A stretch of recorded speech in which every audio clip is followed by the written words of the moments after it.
students, today we will start our sixth chapter constructor and destructors. Okay.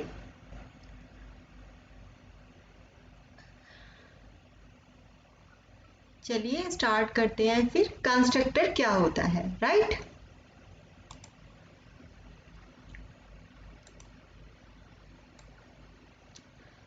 देखिए student, constructor is a special member function whose task is to initialize the object of its classes. It is special because its name is the same as the class name. Constructor is invoked whenever an object of its associated class is created. It is called constructor because it constructs the value of data members of the class. देखिए student, कहने का क्या मतलब है कि constructor का use हम class के डाटा मेंबर्स की वैल्यू को इनिशियलाइज करने के लिए करते हैं। कंस्ट्रक्टर जो है वो क्लास का मेंबर फंक्शन होता है। जो आपकी क्लास का नाम होता है सेम वही नाम कंस्ट्रक्टर का भी होता है। और एक बात, कंस्ट्रक्टर के पास रिटर्न टाइप नहीं होता है। जब भी क्लास का ऑब्जेक्ट क्रिएट होता है तो कंस्ट्रक्टर अपने आप ही कॉल हो जाते हैं। ये कभी भी वर्चुअल नहीं होते हैं, पब्लिक सेक्शन में डिक्लेयर होते हैं। ये किसी भी ड्राइव्ड क्लास के द्वारा इनहेरिट नहीं किए जा सकते हैं। कंस्ट्रक्टर हमारे पास तीन तरह के होते हैं। डिफॉल्ट कंस्ट्रक्टर होते हैं, पैरामीटराइज्ड कंस्ट्रक्टर होते हैं और कॉपी कंस्ट्रक्टर होते हैं। जब हम प्रोग्राम में कोई कंस्ट्रक्टर नहीं देते हैं तो कंपाइलर क्या करता है हमारे लिए, वो डिफॉल्ट कंस्ट्रक्टर डिक्लेयर कर देते हैं, जनरेट कर देते हैं। ठीक है, अब देखिए कैसे हम कंस्ट्रक्टर को डिक्लेयर करते हैं। क्लास विद ए कंस्ट्रक्टर, ठीक है, क्लास बना रहे हैं, किसका यूज करके बना रहे हैं, कंस्ट्रक्टर का यूज करके हम क्लास क्रिएट कर रहे हैं, right?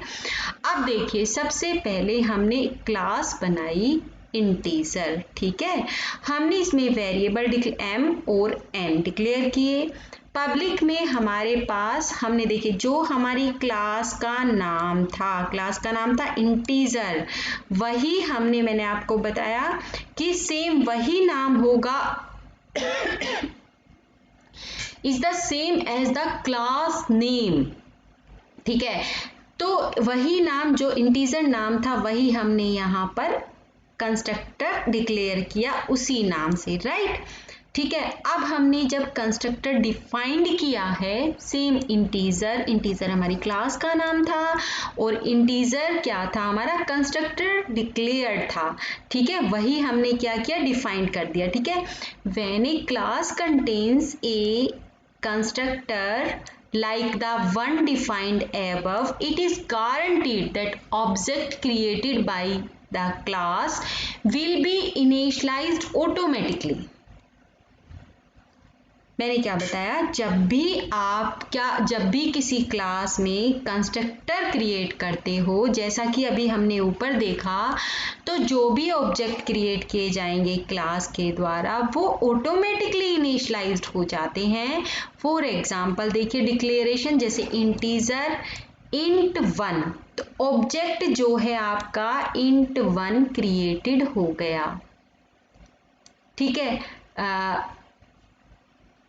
not only create the object int1 of type integer but also initialize its data members m and n to 0।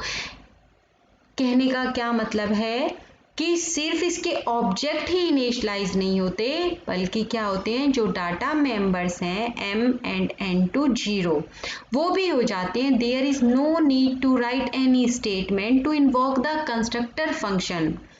तो इफ ए नॉर्मल में अगर आप कोई भी नॉर्मल मेंबर फंक्शन डिफाइन करते हो जीरो इनिशियलाइजेशन के लिए, तो हम क्या कर रहे थे, we would need to invoke this function for each of the object separately, तो this would be very inconvenient. तो if there are a large number of object, तो कंस्ट्रक्टर क्या होते हैं, जो एक्सेप्ट करते हैं, that accepts no parameters is called the default constructor. अभी पहले ही आपको बताया मैंने ये Default constructor for class A is A scope resolution operator A.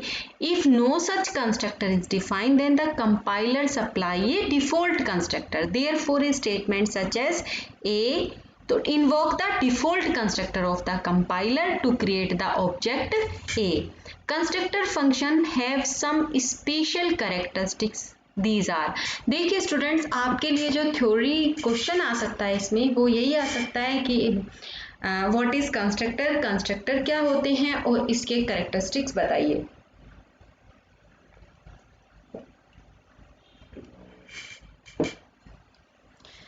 Constructor functions have some special characteristics. They should be declared in the public section. अभी बताया आपको. They are invoked automatically when the objects are created. They don't have return types, not even void, and therefore they cannot return values. They cannot be inherited. Though a derived class can call the base class constructor like other C++ function, they can have default arguments. Constructors cannot be virtual. We cannot refer to their addresses. An object with a constructor cannot be used as a member of a union. They make implicit calls to the operators new and delete when memory allocation is required. आपको याद आया student, दो operators मैंने आपको बताए थे, new operator and delete operator. New operator use करते थे मेमोरी क्रिएट करने के लिए और डिलीट ऑपरेटर यूज करते थे हम मेमोरी को खाली करने के लिए, राइट. अब बात आती है पैरामीटराइज्ड कंस्ट्रक्टर कौन से होते हैं. ठीक है, नेक्स्ट आते हैं हमारे पास पैरामीटराइज्ड कंस्ट्रक्टर्स. ठीक है, देखिए parameterised constructor, the constructor integer defined above initialize the data members of all the objects to 0. However, in practice, it may be necessary to initialize the various data elements of different objects with different values when they are created. C++ permits us to achieve this objective by passing arguments to the constructor function when the objects are created. The constructors that can take arguments are called the parameterized functions. देखिए students, parameterised constructor भी constructor ही होता है, but इसके क्या होते हैं, जैसा कि यहाँ बताया मैंने, कुछ आर्गुमेंट्स होते हैं. इसका नाम भी क्लास नेम की तरह ही होता है. ये क्या करते हैं नॉर्मली, ये आर्गुमेंट्स जब ऑब्जेक्ट क्रिएट होते हैं तो उस ऑब्जेक्ट को इनिशियलाइज करने में हेल्प करते हैं.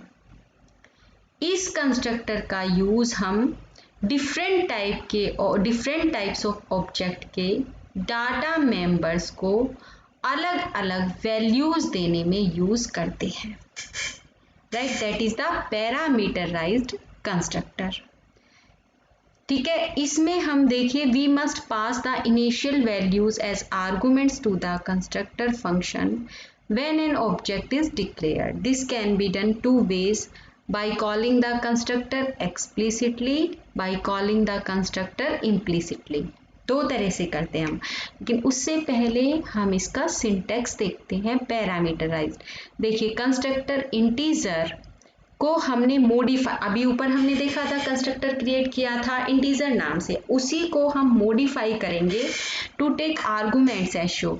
इससे आपको बिल्कुल अच्छे से क्लियर भी हो जाएगा कि कंस्ट्रक्टर और पैरामीटराइज्ड कंस्ट्रक्टर में क्या डिफरेंस है. देखिए स्टूडेंट्स, वहाँ खाली हमने जब पब्लिक में इंटीजर किया था डिक्लेयर, ये देखिए फिर से चलते हैं, आपको अच्छे से क्लियर हो जाएगा. ये देखिए इंटीजर वॉइड हमने, ठीक है, कोई हमने वेरिएबल नहीं लिए हुए, ठीक है, कोई पैरामीटर्स हमने यूज नहीं किए हुए इसके अंदर, बट यहाँ पैरामीटराइज्ड कंसेप्ट में हमने इंटीजर, क्लास का नेम इंटीजर x और इंटीजर y हमने पैरामीटराइज्ड कर दिया.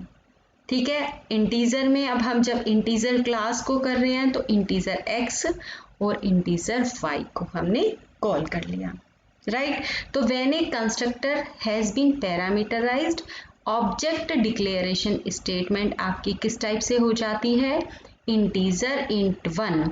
जो पहले आप कर रहे थे कि जब हमने कंस्ट्रक्टर को पैरामीटराइज नहीं किया था तब हम ऑब्जेक्ट्स में कैसे क्रिएट कर रहे थे, देखिए int1 करके क्रिएट कर रहे थे ना ये, ठीक है। ऑब्जेक्ट int1 क्रिएट हो गया था, बट जब आप इसको पैरामीटराइज्ड कर देते हो तो ये आपका काम नहीं करता है। तो हमें क्या करना पड़ता है, we must pass the initial values as arguments to the constructor function when an object is declared. ये फिर काम आपका दो तरीके से होता है, by calling the constructor explicitly, by calling the constructor implicitly, right students. अब देखिए स्टूडेंट्स, अब बात आती है कि by calling the constructor explicitly क्या होता है, right.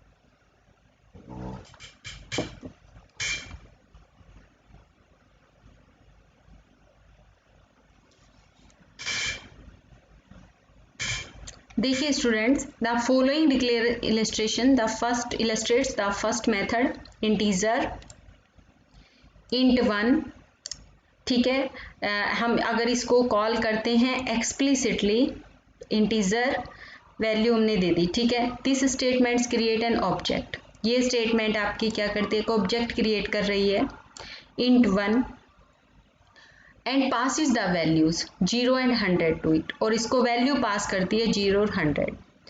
Second is implemented as, अगर इसको इम्प्लिसिट आप कॉल करते हो that is the explicit call, ठीक है। अगर आप इसको इम्प्लिसिट कॉल करते हो तो देखिए student, integer int1 0 100, this method sometimes called the short hand method भी कहते हैं, is used very often. Short type का मेथड होता है तो इसको यूज किया जाता है काफी बार, क्योंकि यह इजी टू इम्प्लीमेंट होता है और लुक्स बेटर, ठीक है। Remember when the constructor is parameterized, याद रखना ये बात, we must provide appropriate arguments for the constructor. अब प्रोग्राम है 6.1, जो ये प्रोग्राम है डिमोन्स्ट्रेट करता है passing of arguments to the constructor functions. अब इसमें कंस्ट्रक्टर डिक्लेयर्ड किए, कंस्ट्रक्टर को हमने डिफाइंड किया है और कंस्ट्रक्टर को इम्प्लिसिटली कॉल किया है, एक्सप्लिसिटली भी कॉल किया है। ये देखिए स्टूडेंट्स दोनों का डिफरेंस।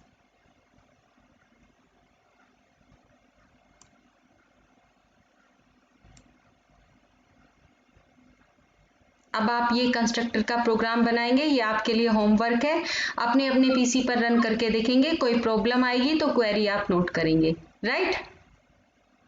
कंस्ट्रक्टर फंक्शंस को आप इनलाइन भी डिफाइन कर सकते हो। ये देखिए, अगर इनलाइन बनाना है तो एक ही लाइन में आप ये आपका एक्सपेंड हो जाता है, राइट। Parameterized constructor can be of any type except that of the class to which it belongs. For example, अगर आप इसको ऐसे देते हो, क्लास ए बना दिया आपने पब्लिक में, इस तरह से डिक्लेयर कर दिया, तो constructor can accept a reference to its own class as a, thus the statement कैसे लिखी जाएगी, ये क्लास ए पब्लिक में आप m% दोगे क्योंकि आप उसके एड्रेस को करना चाह रहे हो, this type, that is valid अगर m%, क्योंकि आपको उसकी लोकेशन बतानी होगी, एंड दैट इज इनवैलिड। इस तरह के केस में हम कंस्ट्रक्टर को कॉपी कंस्ट्रक्टर भी कहते हैं। अब बात आती है कि मैम कॉपी कंस्ट्रक्टर क्या होता है, राइट। देखिए कॉपी कंस्ट्रक्टर क्या होता है स्टूडेंट्स, अभी मैंने यहाँ पे जो ये आपको बताया